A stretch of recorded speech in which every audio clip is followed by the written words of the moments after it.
जय श्री कृष्णा, राधे राधे। आज मैं आपको सुना रही हूँ संपूर्ण गर्भ गीता का पाठ। भगवान श्री कृष्ण जी का कहना है कि जो भी प्राणी इस गर्भ गीता का पाठ पढ़ता है या फिर सुनता है वह फिर गर्भवास में कभी भी नहीं आता, उसे 84 योनियों से छुटकारा मिल जाता है। अतः प्रत्येक मनुष्य को इसे अपने जीवन में अवश्य पढ़ना या सुनना चाहिए। इससे भगवान श्री कृष्ण की अनुकंपा उस पर बनी रहती है। तो शुरू करते हैं गर्भ गीता का पाठ। पूरी श्रद्धा से और प्रसन्नचित मन से एकाग्र होकर सुनना और ज्यादा से ज्यादा इस वीडियो को शेयर करना। बोलो श्री कृष्ण भगवान की जय हो।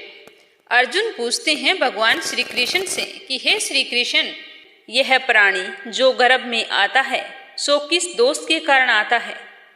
फिर यह जन्म लेता है, इसे जरा आदि के रोग लगते हैं, तरह तरह के दुख भोगता है, बुढ़ापे के कष्ट सहता है और फिर इसकी मृत्यु हो जाती है। इसका क्या मतलब है? हे स्वामी, वह कौन सा कर्म है जिसके करने से प्राणी जन्म मरण से छूट सके? तो भगवान श्री कृष्ण कहने लगे कि हे अर्जुन, यह जो मनुष्य है यह अंधा और मूर्ख है जो संसार के साथ प्रीति करता है। इसे भेजा तो कर्म करने के लिए है, लेकिन यह सोचता है कि यह पदार्थ मैंने पा लिया है, वो मैं पाऊंगा। ऐसी चिंता इस प्राणी के मन से कभी नहीं उतरती। यह हर समय कुछ ना कुछ पाने की सोच में रहता है, आठों पहर माया को ही मांगता है। इसीलिए बार बार जन्म लेता है और मरता है और गर्भवास के दुख पाता है। तो यह सुनकर अर्जुन कहने लगे कि हे श्री कृष्ण, यह मन तो मदमस्त हाथी की तरह है और तृष्णा इसकी शक्ति है। यह मन काम, क्रोध, लोभ, मोह और अंधकार के वश में है। इन पांचों में अहंकार सबसे बलवान है। सो कौन से यतन है जिसके करने से मनुष्य का मन वश में हो जाए? तो श्री कृष्ण भगवान कहने लगे कि हे अर्जुन, यह मन निश्चय ही हाथी की तरह है, तृष्णा इसकी शक्ति है। मन इन पांचों के वश में है, अहंकार इनमें सबसे श्रेष्ठ है। हे अर्जुन, जैसे हाथी अंकुश से वश में होता है, वैसे ही मन रूपी हाथी को वश में करने के लिए ज्ञान रूपी अंकुश जरूरी है। अहंकार करने से यह जीवन नरक में पड़ता है। तो अर्जुन कहने लगे कि हे श्री कृष्ण, कुछ तुम्हारे नाम के लिए वैरागी हुए वन खंडों में फिरते हैं और कुछ धर्म करते हैं।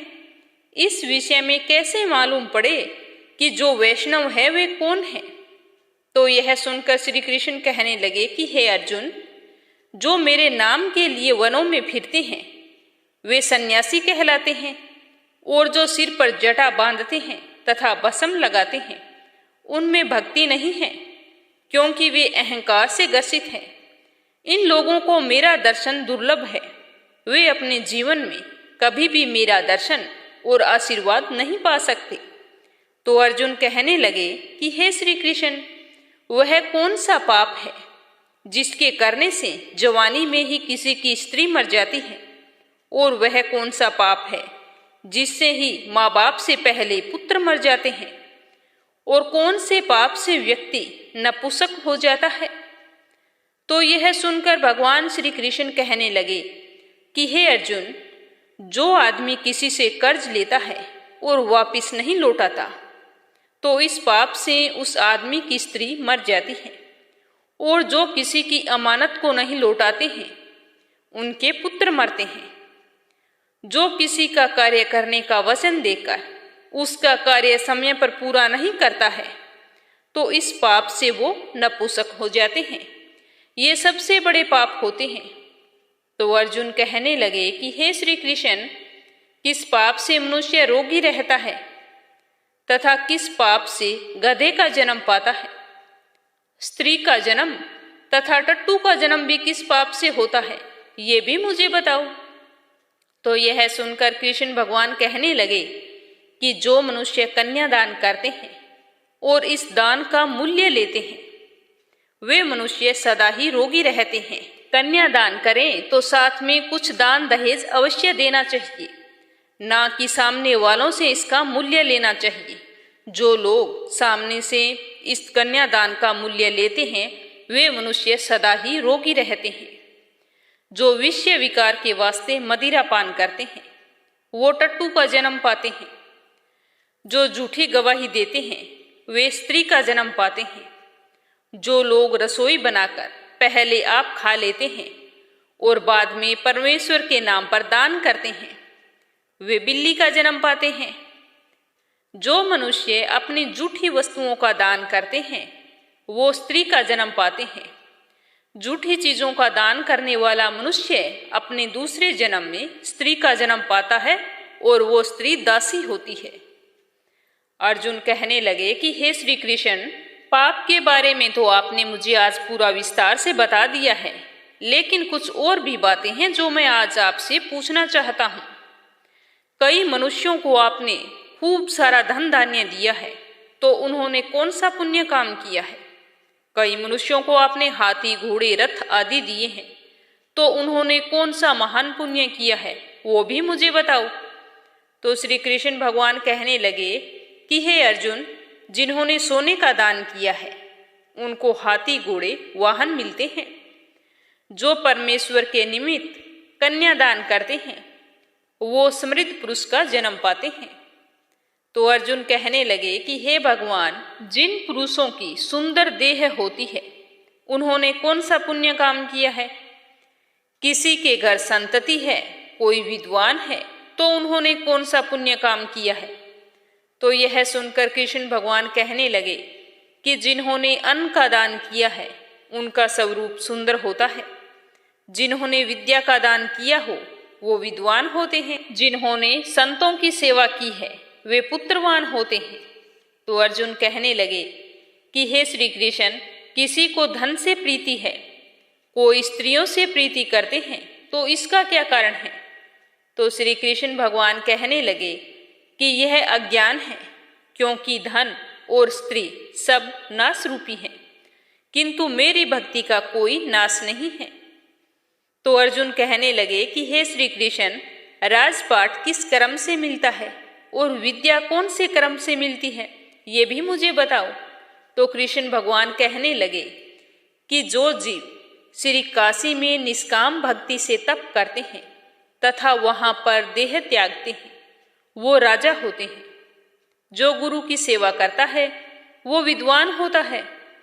तो अर्जुन कहने लगे कि हे भगवान, किसी को धन अचानक बिना परिश्रम किए मिल जाता है और कोई व्यक्ति सारी उम्र रोग रहित रहता है तो उन्होंने कौन सा पुण्य काम किया है? तो कृष्ण भगवान कहने लगे कि जिन्होंने गुप्त दान किया हो उनको अचानक से ही धन मिलता है, और जिन्होंने परमेश्वर का कार्य और पराया कार्य संवारा हो और अपना कोई एहसान ना जताया हो वो रोग रहित होते हैं। तो अर्जुन कहने लगे कि हे श्री कृष्ण, किस पाप से कोई मनुष्य अम्ली होते हैं और वो कौन सा पाप है जिसके करने से मनुष्य कुष्ठी होता है? तो भगवान श्री कृष्ण बोले कि जो पुरुष अपने गुरु की स्त्री से रमण करता है वो अम्ली होता है। जो गुरु से विद्या पढ़कर मुकर जाता है वो गूंगा होता है। जिन्होंने कुकर्म किया है वो कुष्ठी होता है। तो अर्जुन कहने लगे कि हे श्री कृष्ण, किसी की देह में रक्त का विकार होता है वो किस पाप के कारण से होता है? कोई दरिद्री होता है, किसी की आयु खंड होती है, कोई अंधे होते हैं, कोई पंगुल होते हैं, वो कौन से पाप से होते हैं? कुछ स्त्रियां होती है जो बाल विधवा हो जाती हैं, उन्होंने कौन सा पाप किया होता है, ये भी मुझे बताओ। तो श्री कृष्ण भगवान कहने लगे कि हे अर्जुन, जो सदा क्रोधवान रहते हैं उनको रक्त का विकार होता है। जो आलस्य में डूबा रहता है वो दरिद्री होता है। जो कुकर्मी ब्राह्मण को दान देता है उनकी आयु खंड होती है, इसीलिए हमेशा सुपात्र ब्राह्मण को दान देना चाहिए। जो प्राणी स्त्री को नंगी देखता है, गुरु की स्त्री पर कुदृष्टि डालता है, जिस आदमी ने गऊ को या फिर ब्राह्मण को लात मारी हो वह अंधा और पंगुल होता है।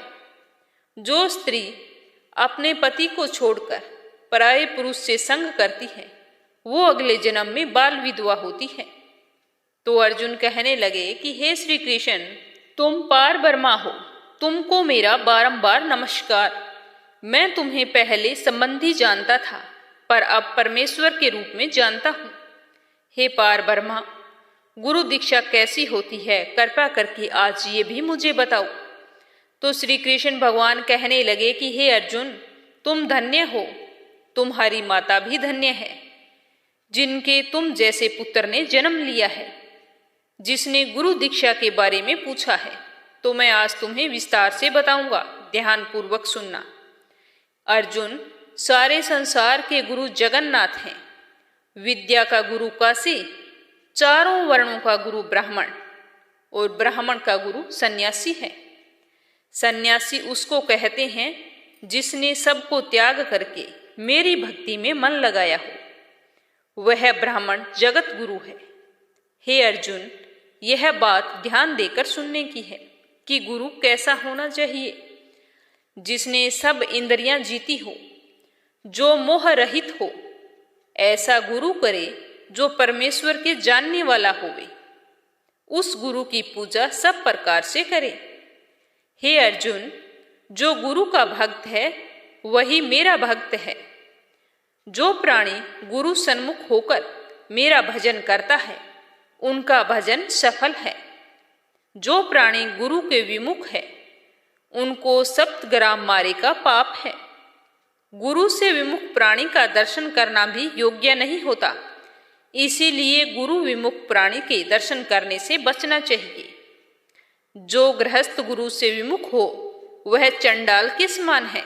जिस जिस जगह मदिरा का भांड हो, वह जगह अपवित्र होती है। चाहे वहां पर गंगा जल रखा हो, वो भी अपवित्र होता है।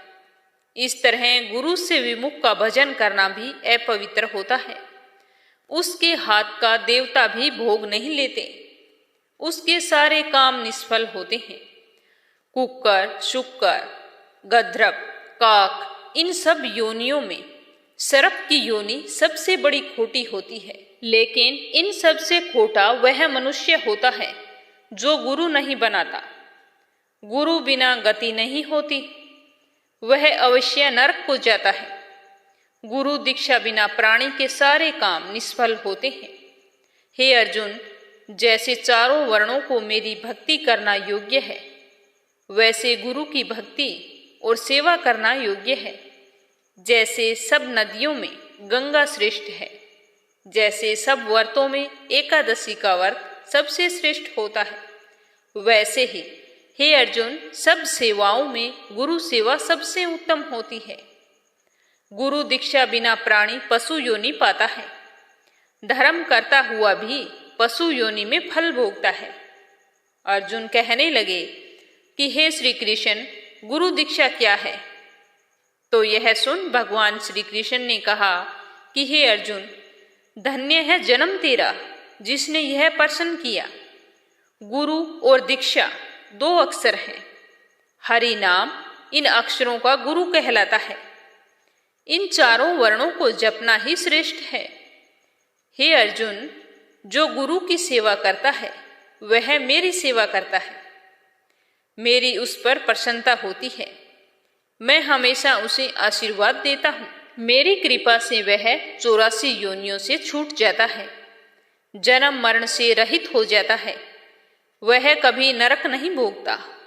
जो प्राणी गुरु की सेवा नहीं करता है, वो 3.5 करोड़ वर्ष तक नरक की यातना भोगता है।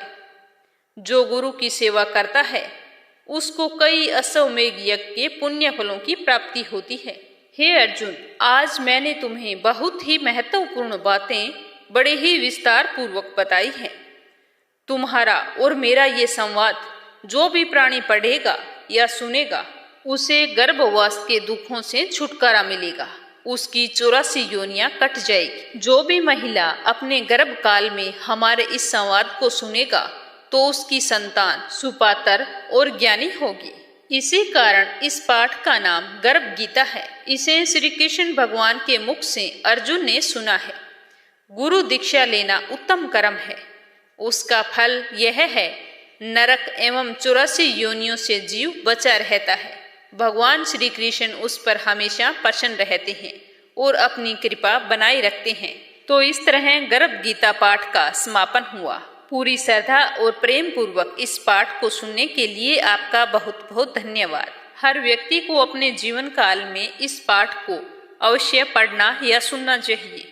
कहा जाता है कि एकादशी के दिन पढ़ना या सुनना बहुत ही शुभ फल देता है और गर्भवती महिला को अपने पूरे 9 महीने में इसे रोजाना पूरे नियम से सुनना चाहिए, जिससे उसे बहुत ही अच्छी संतान की प्राप्ति हो। इस पाठ को सुनकर आपको कैसा लगा कमेंट बॉक्स में बताना और साथ ही जय श्री कृष्णा अवश्य लिखना। भगवान श्री कृष्ण आपकी समस्त मनोकामनाएं पूरी करे। जय श्री कृष्णा। राधे राधे।